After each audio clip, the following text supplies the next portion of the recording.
Now at 9, distracted driving is a growing concern for teens and young adults. We just definitely don't want anybody else, any other family, to go through this if we can help it.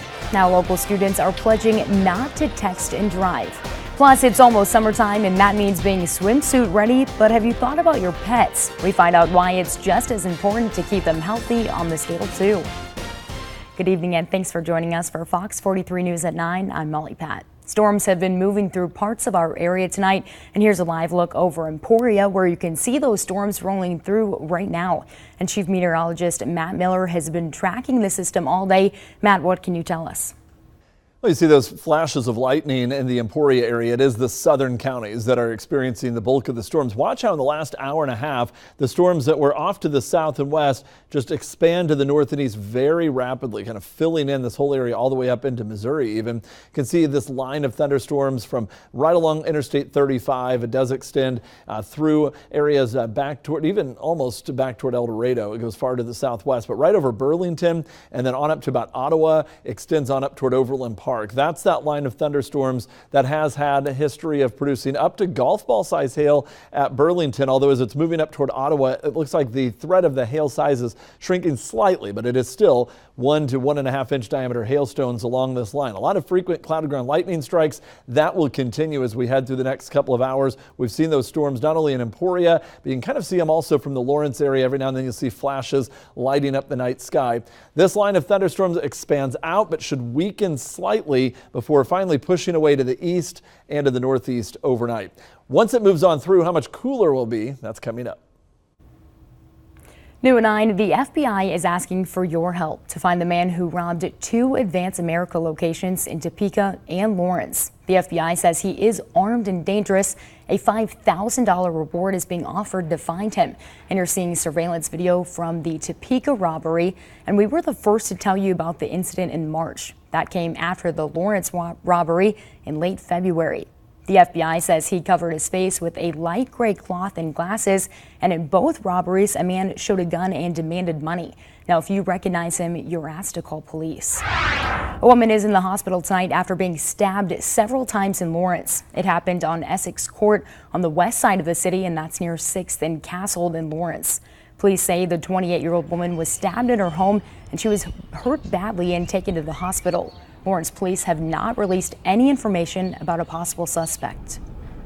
Tonight, we're seeing drone pictures of the aftermath of the Notre Dame fire for the first time. The fire that you can see here leaves behind a charred historical landmark. And take a look. New aerial footage shows the extent of the destruction. The fire caused Notre Dame's roof to cave inwards, leaving a pile of centuries-old wood on the floor, that is. The church burned for nearly 12 hours and more than 400 firefighters worked to put out the flames. And several people here locally have connections to the iconic cathedral. KU music professor James Higdon has played at Notre Dame 5 times. He says he had just signed to play at the cathedral again in 2020 before it caught fire.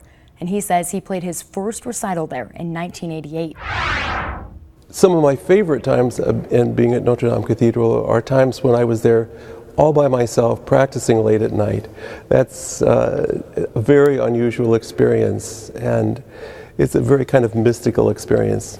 I was going to say, being there by yourself late at night, what an experience. Now, restoration specialists are questioning the 5-year reconstruction timeline that's being talked about. They say it's likely it will take 3 times that long. Distracted driving is a growing concern, especially when it comes to teens and young adults. Students at Rossville and Silver Lake High School heard from 2 people whose lives were drastically changed because of it.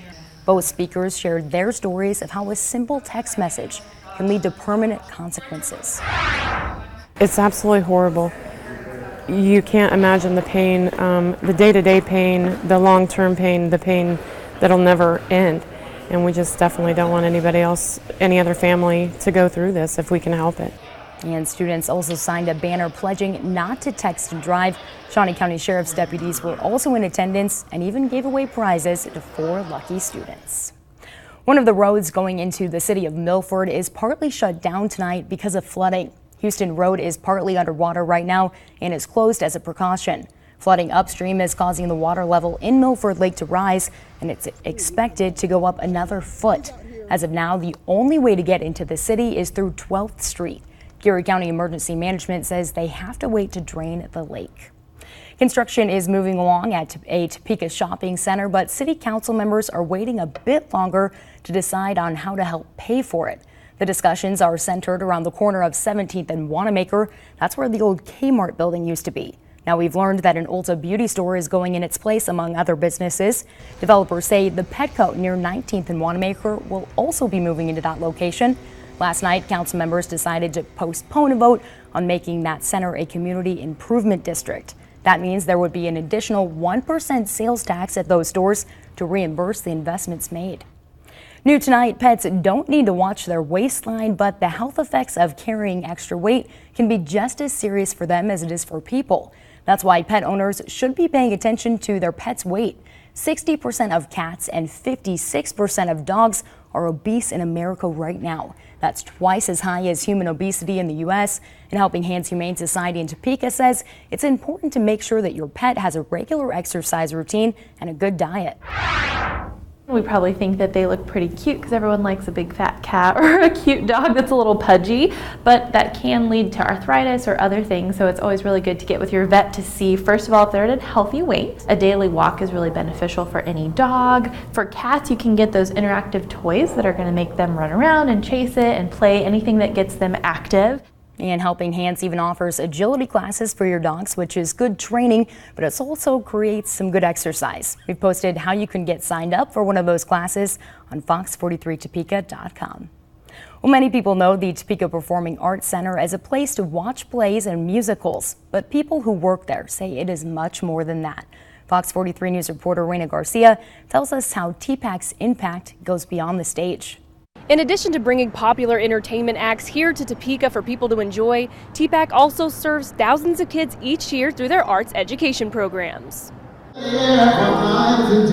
Braille Watson grew up loving music. That passion led him to opportunities most musicians dream of, a recording contract and a chance to tour. But he gave it up to help grow the arts among young people in his hometown. I'm not special, but I am an exception in some ways. And so I'm like, if I want other people to be able to have the opportunities that I had, I need to be here to help build that platform for others. For Watson, part of that is getting involved with TPAC. Through their 5 youth education programs, they serve thousands of kids each year. Aiden Miller is one of them.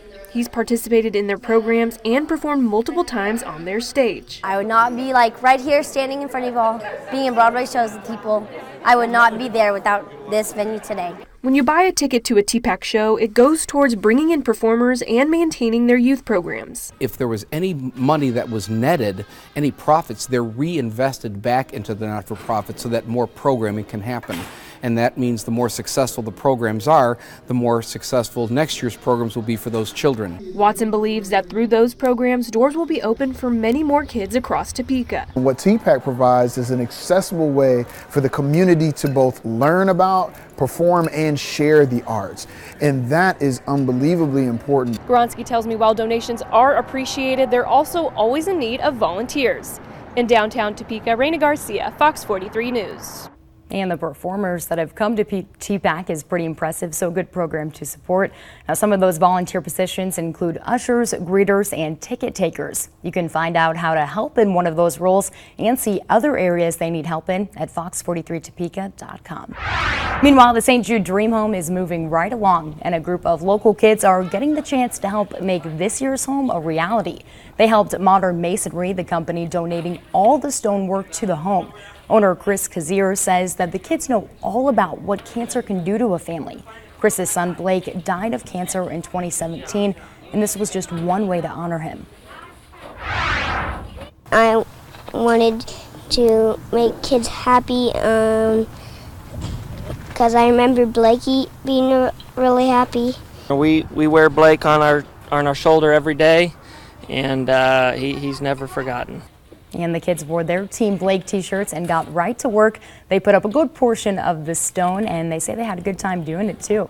And more than 2,500 tickets for the home are already gone, so the time is now to act. If you get your ticket before next Friday, you are in the running to win this year's home. Plus, you could also win the early bird prize, a $10,000 Visa gift card.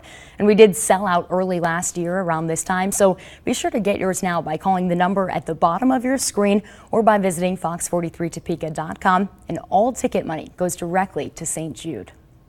Lawmakers are trying to close a discrepancy that allows law enforcement to claim consensual sex with someone in their custody. Coming up, we'll take you to D.C. for details on the new plan that's gaining steam.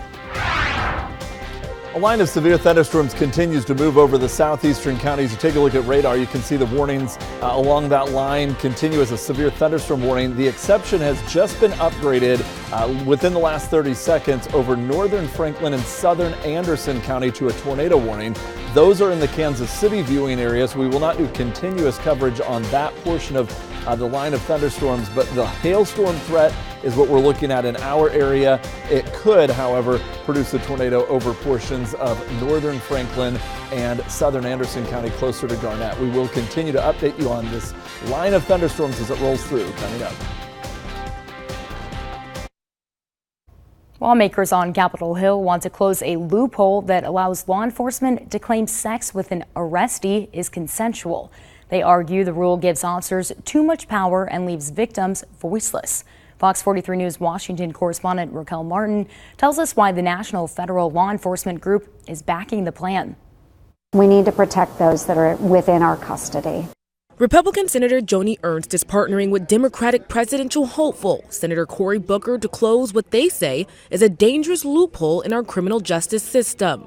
Right now, federal law enforcement officers who have sex with someone in custody can avoid criminal charges if they say it was consensual. We need to close that. We need to eliminate that. Ernst says the law is unacceptable. Under her plan, sex between an arrestee and any member of federal law enforcement would be a crime punishable for up to 15 years in prison. And this isn't just a federal problem. More than 30 states have a consent rule on the books. Ernst hopes to change that by offering federal money to states who also make it a crime. When they realize that their funding could be affected by it, I think it would get their attention. Patrick O'Carroll represents the largest federal law enforcement organization in the country. He says he's 100% on board with changing the law and thinks states ought to fall in line. When you make an arrest, you take away their freedom, and that person's safety is your responsibility. And for you to take advantage of that is abhorrent. O'Carroll says agents are trained to understand this and says that line is rarely crossed.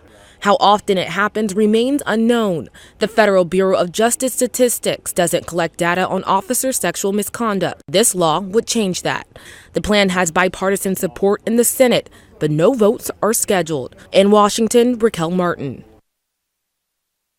And our team in Washington, D.C. is offering the most comprehensive coverage from Capitol Hill. And here's a sneak peek of what you can find right now on fox43topeka.com. Wounded warriors from across the country are in Washington, D.C. for a soldier ride. I'm Bree Jackson. You can find that story on the Washington, D.C. Bureau page of the website. And there's even more D.C. coverage that matters to you on fox43topeka.com when you click on the news tab.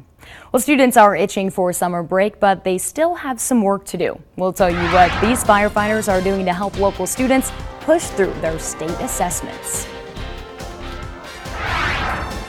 Been monitoring the line of thunderstorms, which now does include in this red box you can see right here, right around Richmond, but just to the west of Richmond in southern areas of Franklin and northern portions of Anderson County, a tornado warning until 10 o'clock.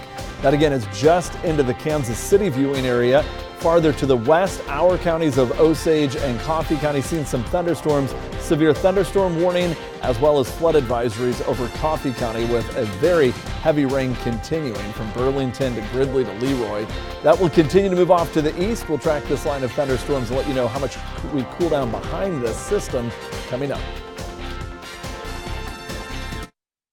Now, your Storm Track weather with Chief Meteorologist Matt Miller. We're monitoring this line of thunderstorms, which is mainly just a hail threat. There is one exception. There has been kind of an interesting development of this line of thunderstorms right over northern Anderson, southern Franklin County. You can see this thunderstorm line extends right across our southern viewing area. Hail is the main threat, starting to weaken across Coffee County, but still over Franklin and Anderson counties. Hail's falling there. A lot of cloud to ground lightning strikes. This particular storm over Franklin County has started to kind of take a little bit of a rotation just northwest of Garnett, pretty much along the county line. Richmond would be in the path of that. That is outside the KSNT and KTMJ viewing areas. That is over into the Kansas City area as far as television viewing is concerned. Although you may be able to pick us up on antenna, the continuous coverage for this storm will be out of the Kansas City channels as that storm continues to lift off to the north and east. For our viewing area, we're looking at still some heavy rainfall. Severe thunderstorm warning over Coffee County. Right now, that's for hail of about 1 inch in diameter. This is the portion of the storm moving farther away, should pass north of Garnett and south of Ottawa near Richmond, where the circulation is passing through. It's radar indicated. Haven't had a confirmed report that there is a tornado with that, but that is a possibility, again, outside our viewing area into Franklin and Anderson counties. We are looking at a cloudy sky at Emporia. The showers and thunderstorms have been nearby with some of those cloud to ground lightning strikes. And a much quieter evening and cooler evening farther to the west. Manhattan and Junction City are both partly to mostly cloudy, but turning cooler. It's cooling down in Topeka with north winds at 15 and a current temperature of 69 degrees. After hitting a high of 77, we're almost back down to where we started the day. Started out at 66. We should cool down more than that between now and midnight. We're down into the 50s and low 60s north already. Here comes this cooler air pushing in, and as it comes in, this cold front sliding through has turned our wind to the north. Right along that front, the leading edge of it, that's the only place where we're getting any rotation. The storms that form for the rest of the night for our southern counties will be what we call post-frontal, behind the front. And lines of storms behind the front typically are more of a hail-producing threat. The one exception, again, is that storm in Franklin County.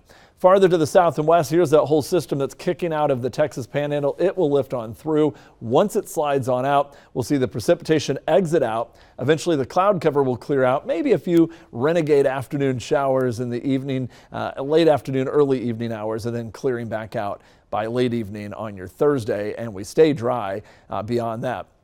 We'll see increasing cloud cover. That should be a north wind as we drop down to 48 degrees tonight. Could see a few showers return tomorrow with a high of 60, then 66. Beautiful weather on Friday, 76 Saturday, 77 on Sunday, with that chance for storms late Sunday into Monday, and then upper 60s and low 70s as we head into the first few days of next week.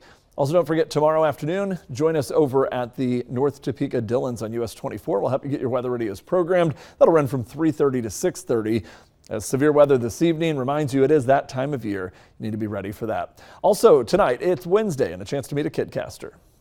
Hi, I'm Maddox Olson. Today's my 7th birthday, and I go to Amanda Arnold Elementary in Manhattan. Today is April 17th. 2019, the average high temperature for today is 67 degrees and the average low is 44. The record high for today is 90 degrees, set back in 1954, and the record low is 27, set back in 1956. And if you've got a kid who'd like to be a KidCaster, head over to our website at fox43topeka.com. Click on the weather tab and you'll see that place to get them signed up under the KidCast section. So happy 7th birthday to Manica. He did a great job there. So, there you go. You know, if you, it doesn't have to be your birthday when you sign up or anything, but nice little added present. Might work out like that. Yeah. Well, tensions run high between the Royals and White Sox. Coming up next, highlights from a wild game that included multiple ejections. You're watching Fox 43 News at 9. Now, sports with sports director Pete Francis. We all know it's been a rough start to the year for the Royals, but halfway through April, Kansas City is still winless on the road. The Royals looking to change that in the series finale against the White Sox. No score in the fourth. The man on for Chicago's Tim Anderson, and he belts this one out to left. Make it 2-0 White Sox, and you can see Anderson flipping his bat after the home run. Well, Brad Keller didn't like that too much. Bottom 6, Keller drills Anderson. The bench is clear. Anderson is getting heated. And then Ned Yost gets into it with White Sox manager Rick Renteria. Keller and Anderson both get ejected. So does Renteria and Royals bench coach Dale Swaim. So we go to extra innings now, tied at 3. Hunter Dozier out to left, and see you later. The Royals finally win a game on the road, 4-3, the final. And the Royals are off to New York to face the Yankees tomorrow. Matt and Molly. All right, thanks, Pete. Yeah, we've got some active weather going on over the southern counties. I mentioned that there's the tornado warning for Franklin and Anderson County. That is just outside the viewing area, but there's a new warning for Coffee County. This is a flash flood warning. This is for after all this heavy rain. They are now closing a portion of US 75 and barricading the road that is in the city of Burlington. If you're familiar with Burlington, it's actually right around where the Pizza Hut location is. That's where the flooding is crossing over US 75, and they're closing a portion of the highway. All right, that's all we have for you. Thanks for watching. Have a great night.